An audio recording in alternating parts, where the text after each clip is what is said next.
Shalom, selamat berjumpa lagi di dalam YouTube Seru Media. Kepada Anda semua yang berbakti di rumah maupun yang melawat siaran kami untuk mempelajari firman-firman Tuhan melalui pelajaran-pelajaran khotbah, kami mengucapkan selamat berkumpul dan selamat bersama dengan kami. Kami mengharapkan bahwa bagaimanapun keadaan Anda, dimanapun Anda berada, bahwa dalam keadaan pandemik COVID-19 ini, Tuhan akan sentiasa memberikan ketenangan, penghiburan, serta memberkati masa saudara untuk bersama-sama dengan Dia pada saat ini. Dan pada masa ini, kita akan diberkati dengan satu pelajaran yang istimewa yang akan dibawa oleh pendeta wilayah kita, penyelaras wilayah kita, Pastor Jimrod Benggon, dan dia akan menyampaikan khotbah yang menarik untuk kita semua. Tetapi sebelum kita mendengar khotbah daripada beliau, kita akan dihiburkan dengan satu lagu instrumental yang akan dibawakan khas oleh adik-beradik wanita keluarga Wong. Dan sebelum kita meneruskan acara kita, saya ingin menjemput kita semua untuk tunduk kepala dan saya akan memimpin di dalam doa pembuka. Bapa kami yang bertakhta dalam kerajaan syurga, saat ini kami akan memulakan sedikit pembelajaran dan puji-pujian untuk-Mu ya Tuhan. Kami berdoa agar Tuhan akan beserta dengan kami di dalam pendengaran kami dan di dalam usaha kami merapatkan diri dengan Tuhan dengan mendengar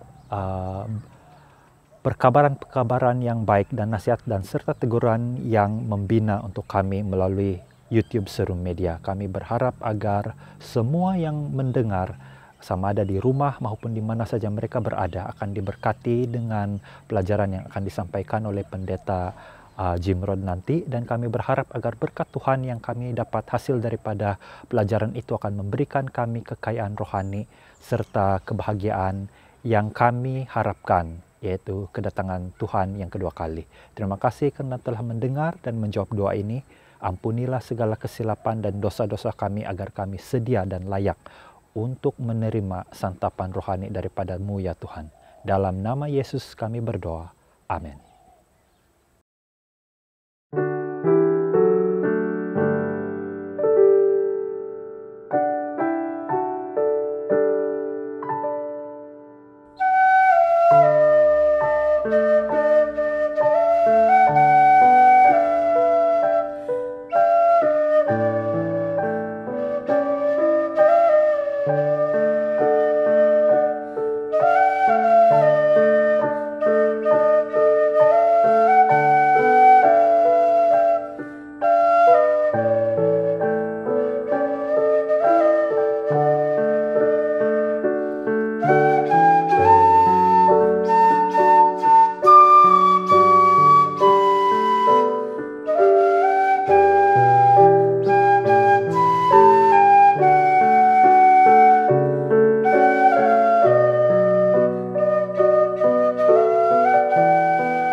Shalom dan selamat pagi kepada kita semua. Hamba Tuhan pada Sabat ini sangat bersyukur karena berpeluang untuk mengungsikan firman Tuhan bersama dengan Anda, walaupun di mana Anda berada.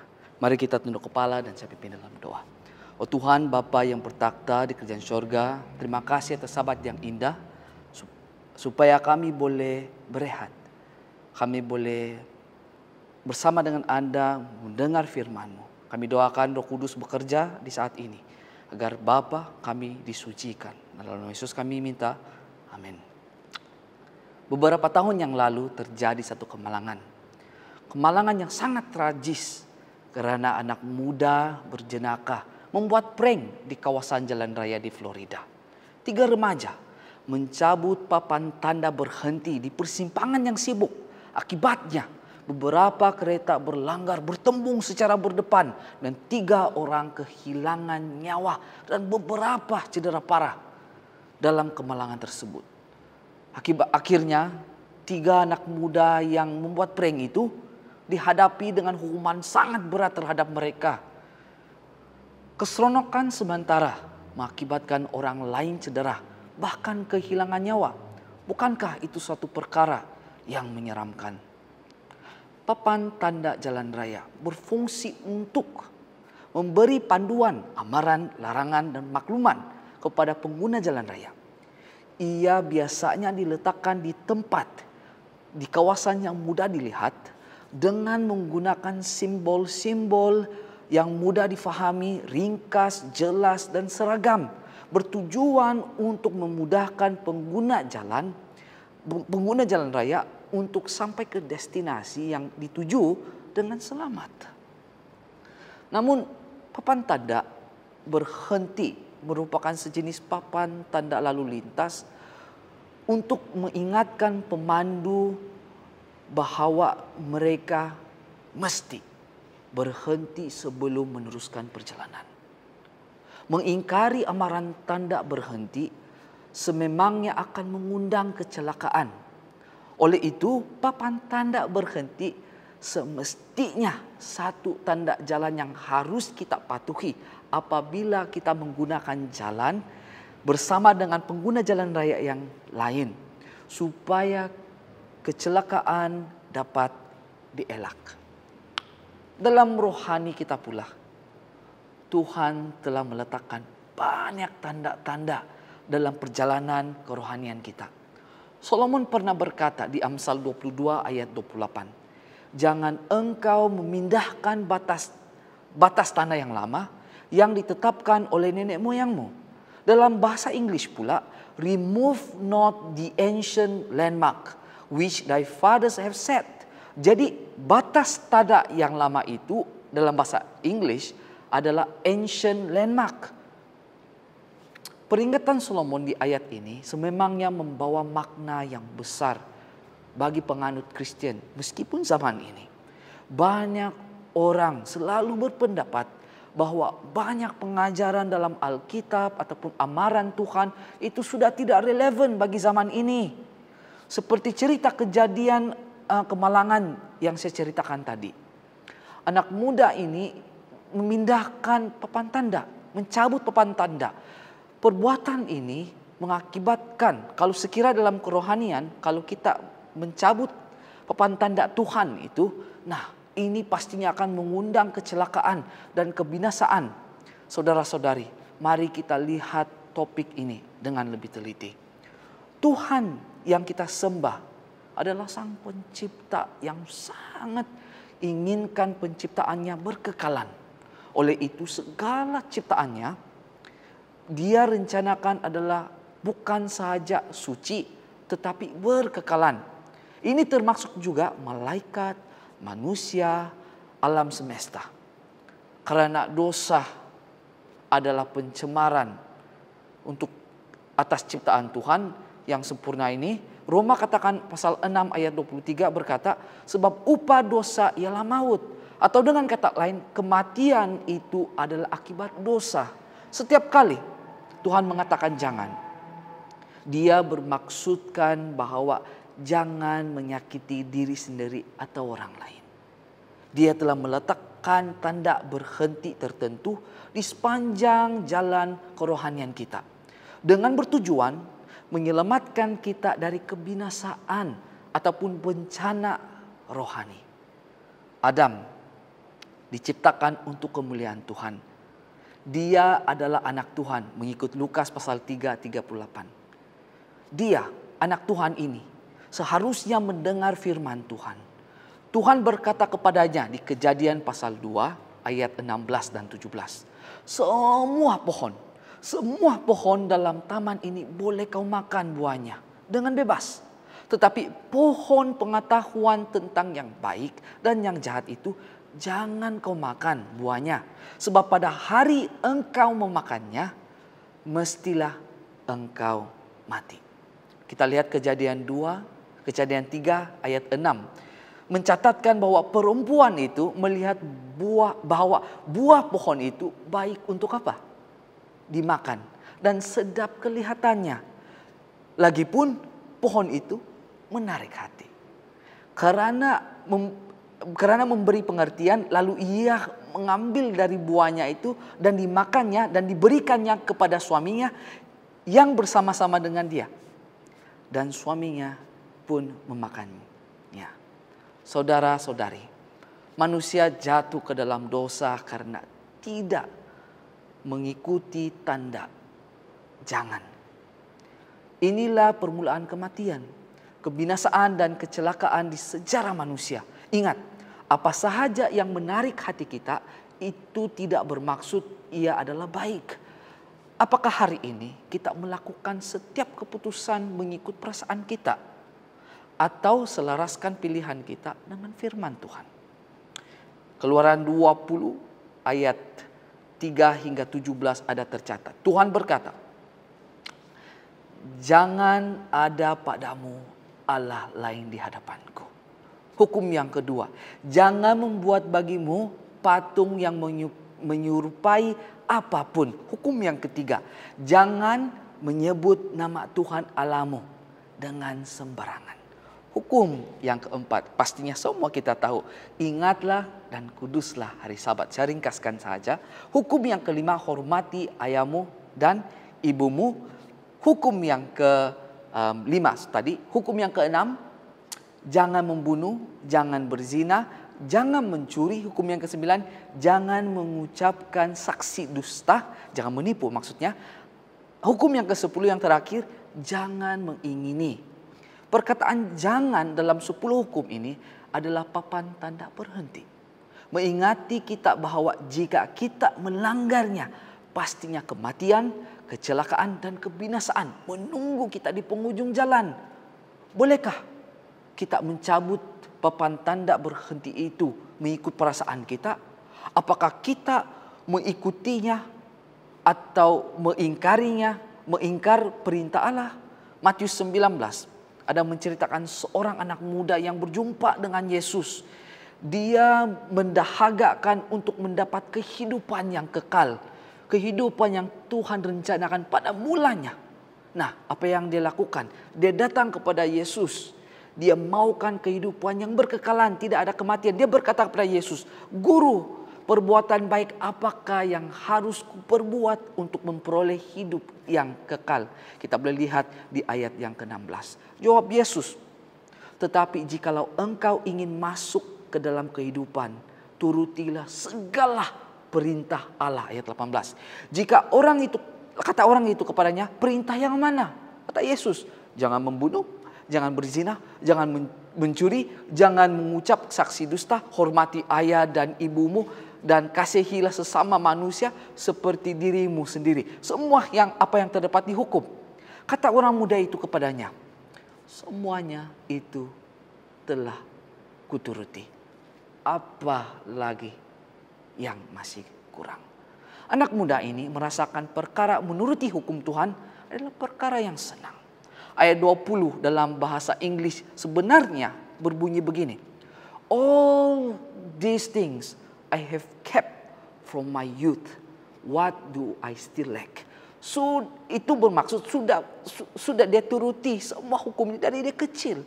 Dia sudah tahu dari mula hingga akhir. Dia merasakan pelanggaran hukum perintah Tuhan itu tidak ada terjadi dalam hidupnya.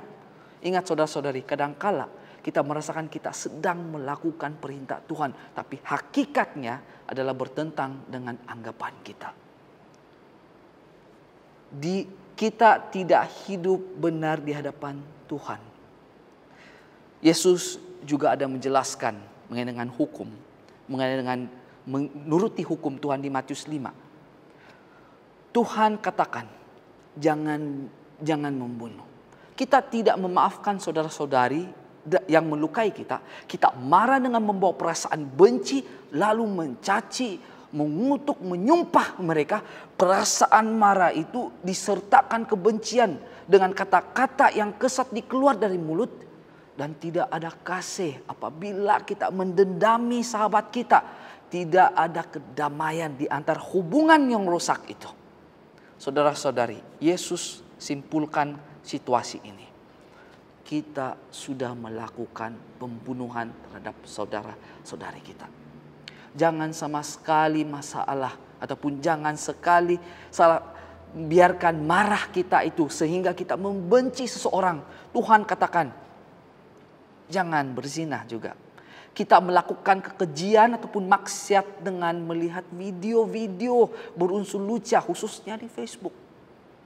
Apakah itu bukan berzina saudara-saudari? Tuhan katakan, setiap orang yang memandang perempuan serta menginginkannya sudah berzina dengan dia di dalam hatinya. Matius 5 ayat 8. Begitu senang sekali kita jatuh karena hawa nafsu. Dan yang sudah rumah tangga ataupun yang belum. Apalagi situasi kita pada masa ini, masa lockdown, masa work from home ataupun PDPR, masa study at home. Apakah kita sibuk dengan handphone kita di waktu-waktu begini? Nah, soalnya apa yang kita sibuk? Jangan sama sekali melakukan perzinaan dengan kemudahan yang Tuhan berikan, yang Tuhan berkati. Yesus memberi pesanan seterusnya. Kita boleh lihat seterusnya di Matius pasal 5. Maka jika matamu yang kanan menyesatkan engkau, cungkilah dan buanglah. Karena lebih baik bagimu jika satu dari anggota tubuhmu binasa daripada tubuhmu, seluruh tubuhmu itu dicampakkan ke dalam neraka.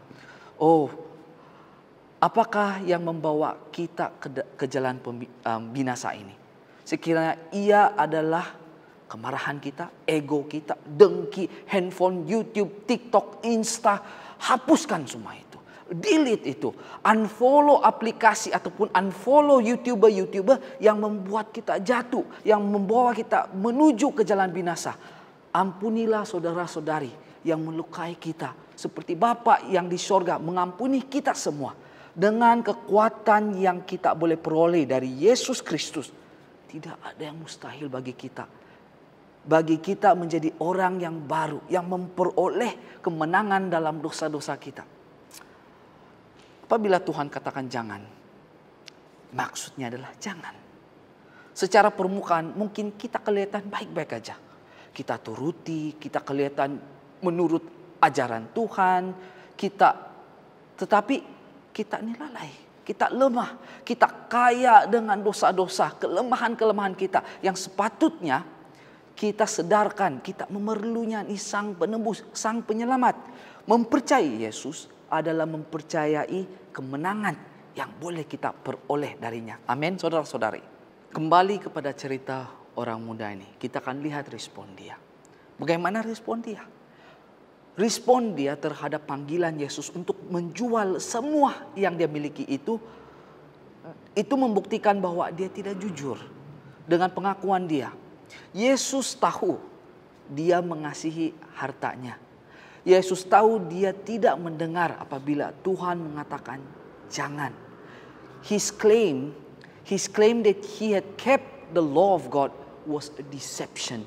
He showed that his riches were his idol. Desire of Ages 5:23. Pengakuan bahwa dia telah menuruti hukum Tuhan itu adalah satu penipuan. Kekayaan dia adalah Tuhan dia. Sungguh pun Hukum pertama berkata, jangan ada padamu Allah lain di hadapanku. Itu sudah dia langgari. Ada orang mengatakan, sekiranya seseorang itu melanggar hukum yang pertama, automatically dia akan melanggar semua hukum-hukum Tuhan. Kita boleh jadi seorang Seventh Day Adventist yang setia pergi ke gereja, yang berkongsi di sekolah Sabat, yang giat dalam Pathfinder, giat dalam hal-hal pelayanan, giat dalam aktiviti gereja, tetapi Tuhan bukan number one. Dengan tidak mengasihi Tuhan sepenuhnya, kita tidak akan mengasihi sesama sendiri. Kesimpulannya, orang yang mencintai Tuhan akan mencintai dirinya dan juga orang lain. Semuanya itu telah kuturuti. Bahkan dari kecil, apalagi yang masih kurang. Nada yang sama ini, seperti orang muda ini yang berdepan dengan Yesus ini telah berulang kali. Diulangi setiap generasi dari Yesus hingga kini. Anak muda ini kaya dengan hartanya. Dan hartanya telah menjadi Tuhan dalam hidupnya. Kekayaan dia membuat dia buta dengan realiti terhadap kerohanian. Dan sehingga dia rasa dia sudah mengikuti semuanya. Hukum ataupun panggilan Tuhan untuk anak muda. Saudara dan saudari, jual semua dan berikan kepada masyarakat untuk menunjukkan kasih kita terhadap Yesus. Jual semua. Tetapi anak muda ini sanggup menolak tawaran Yesus. Karena dia lebih sayang dengan Tuhan harta daripada Tuhan Yesus. Ingat saudara-saudari, sekiranya kita masih kaya dengan dosa-dosa pegangan kita, our dear sins, kita tidak mungkin boleh mengikuti Yesus sepenuhnya. Saya jelaskan, anak muda ini kelihatan secara luarnya, dia turuti ke semua perintah Tuhan. Dia berangkap juga, dia menuruti hukum Tuhan. Apabila bertemu dengan pilihan, dia memilih kekayaannya jauh lebih memilih Yesus. Sama juga. Sesiapa yang tidak sanggup melepaskan kekayaan dosanya, akan berbuat keputusan yang sama, meninggalkan Yesus. Kita setiap persatu akan membuat keputusan sama ada berkata, jangan kepada dosa atau jangan kepada Yesus. Roh nubuat ada menjelaskan, mengatakan dengan anak muda ini, sekiranya anak muda ini meninggalkan kekayaannya, menuruti apa yang Yesus katakan, dia akan menjadi anak murid Yesus yang luar biasa. Dia akan membawa banyak jiwa ke dalam kerajaan Tuhan. Kesian itu tidak terjadi. Kesimpulan pada hari ini. Hari ini Yesus memanggil kita semua. Dia meletakkan papan tanda-tanda dalam perjalanan kerohanian kita. Untuk bertujuan memimpin kita untuk mencapai ke tempat yang dia rencanakan. Oke? Apakah kita terus melanggar ataupun mencabut papan tanda berhenti tersebut, membawa bencana kepada diri kita dan kepada orang lain? Mahukah kita terus menuju ke kematian, kecelakaan dan kebinasaan? Apakah Tuhan-Tuhan lain sudah mengambil tempat Tuhan di hidup kita dan juga membuat kita rasa buta dengan kekurangan kita? Sekiranya Roh Kudus berbisik di hati setiap persatu kita pada pagi ini, marilah kita meninggalkan semua dosa-dosa, turuti hukum Tuhan dan mengikuti Yesus. Amin.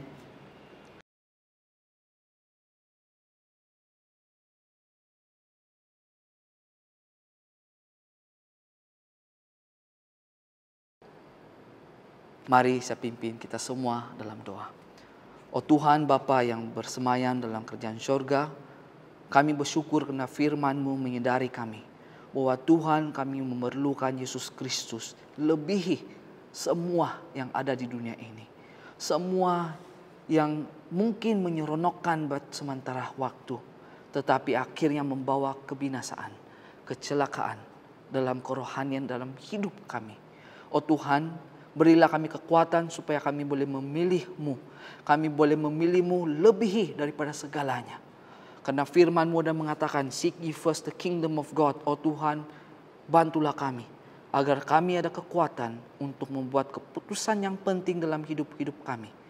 Pada pagi ini, ada yang sedang mendengar yang mungkin bergumul dengan nafsu-nafsu badani mereka.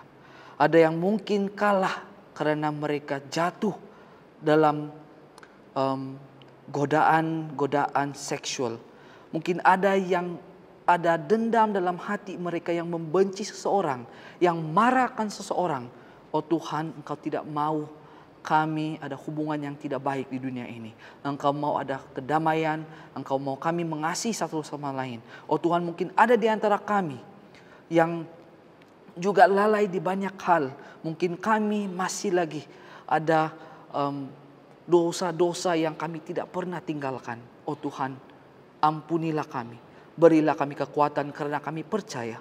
Kepercayaan kepada Yesus adalah kemenangan atas dosa-dosa ini. Tuhan, bantulah kami supaya kami dilayakkan di hadapan-Mu. Terima kasih Tuhan, karena kami pasti Engkau selalu menjawab doa kami menurut kehendak-Mu. Khususnya dalam pengampunan dosa, Tuhan, Engkau memaafkan kami. Terima kasih Tuhan atas semuanya ini. Terima kasih atas karunia-Mu. Dalam nama Yesus kami serahkan hidup kami sepenuhnya. Amin.